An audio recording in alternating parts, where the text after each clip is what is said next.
On se retrouve aujourd'hui devant l'INSEP, Institut national du sport, de l'expertise et de la performance, pour évoquer l'importance de l'explosivité et de la vitesse dans le taekwondo.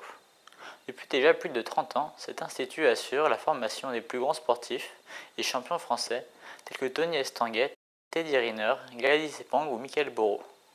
Il forme également les entraîneurs et les cadres supérieurs du sport de haut niveau. Pas moins de 150 entraîneurs et cadres fédéraux forment plus de 630 sportifs de haut niveau. Nous nous rendons au complexe Christophe Doriola. Ce site accueille plusieurs disciplines comme l'escrime, la gymnastique artistique, la gymnastique rythmique, la lutte et plus particulièrement le taekwondo.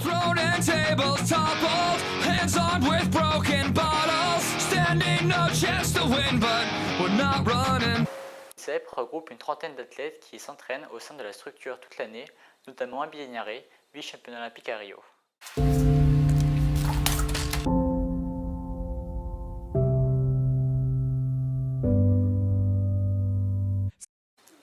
Le taekwondo est un art martial d'origine sud-coréen, dont le nom peut se traduire par la voie du pied et du poing. Créé officiellement en 1955 en s'inspirant de toutes les écoles d'arts martiaux coréennes, c'est un sport moderne qui est devenu discipline olympique aux Jeux de Sydney en 2000. C'est aujourd'hui l'un des sports de combat le plus populaire au monde avec plus de 130 millions de pratiquants à travers plus de 140 pays.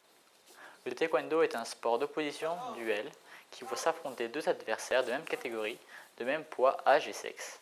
L'issue de ce duel sera favorable à celui qui touchera le plus grand nombre de fois les zones ciblées adverses protégées, à savoir le casque et le plastron, à l'aide d'armes spécifiques, les poings et les pieds.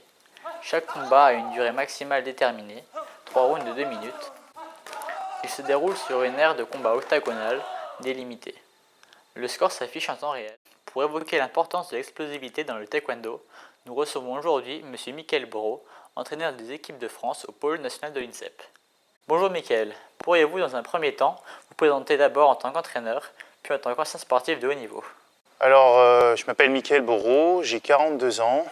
Cela fait près de 26 ans que je pratique le taekwondo. Je suis ceinture noire 6e dan. Cela fait bientôt 5 ans que je suis entraîneur national. J'ai été en équipe de France durant 16 ans.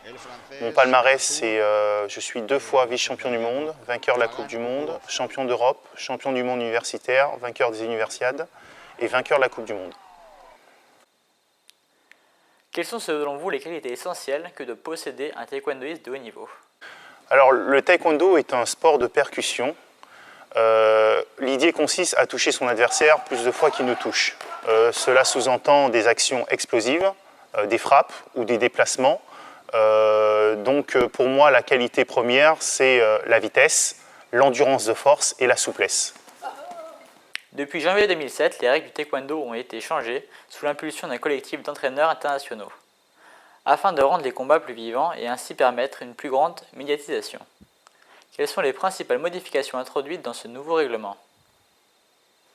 Il est vrai que depuis l'instauration du plastron électronique depuis 2007, les règles du taekwondo ont énormément changé. C'est vrai que les dernières règles, comme on vient de le citer en janvier 2017, ont essayé de rendre le taekwondo plus attractif, plus compréhensible et plus télégénique pour les néophytes.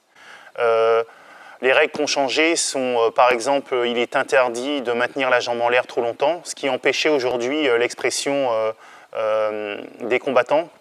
En fait, ce qui empêchait aux combattants de s'exprimer en attaque ou en contre. On a changé aussi le marquage, c'est-à-dire qu'un coup de poing valait également le même score qu'un coup de pied circulaire. Un coup de pied aujourd'hui vaut 1 point et un coup de pied circulaire au plastron vaut 2 points. En quoi ces règles peuvent changer la physionomie du combat? Comme je le disais auparavant, cela change énormément en termes de compréhensibilité de notre sport, le rendre beaucoup plus spectaculaire et ce qui permet aujourd'hui de revoir un peu le taekwondo originel, c'est-à-dire des actions explosives, intenses et spectaculaires. Nous avons pu voir que l'explosivité et la vitesse est une part innée chez l'athlète, mais est-il possible de l'améliorer? Alors dans le taekwondo, on différencie plusieurs vitesses. La vitesse gestuelle, la vitesse de déplacement, mais aussi la vélocité, c'est-à-dire la vitesse de fréquence gestuelle. Il y a aussi la vivacité, donc la vitesse de changement de direction associée à un signal visuel ou sonore.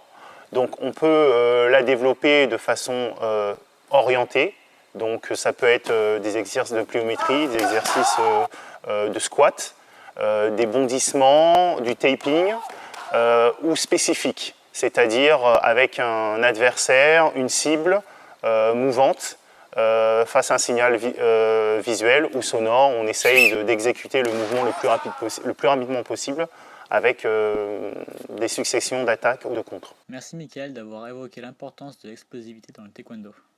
Thrown and tables toppled, hands armed with broken bottles. Standing no chance to win, but we're not running.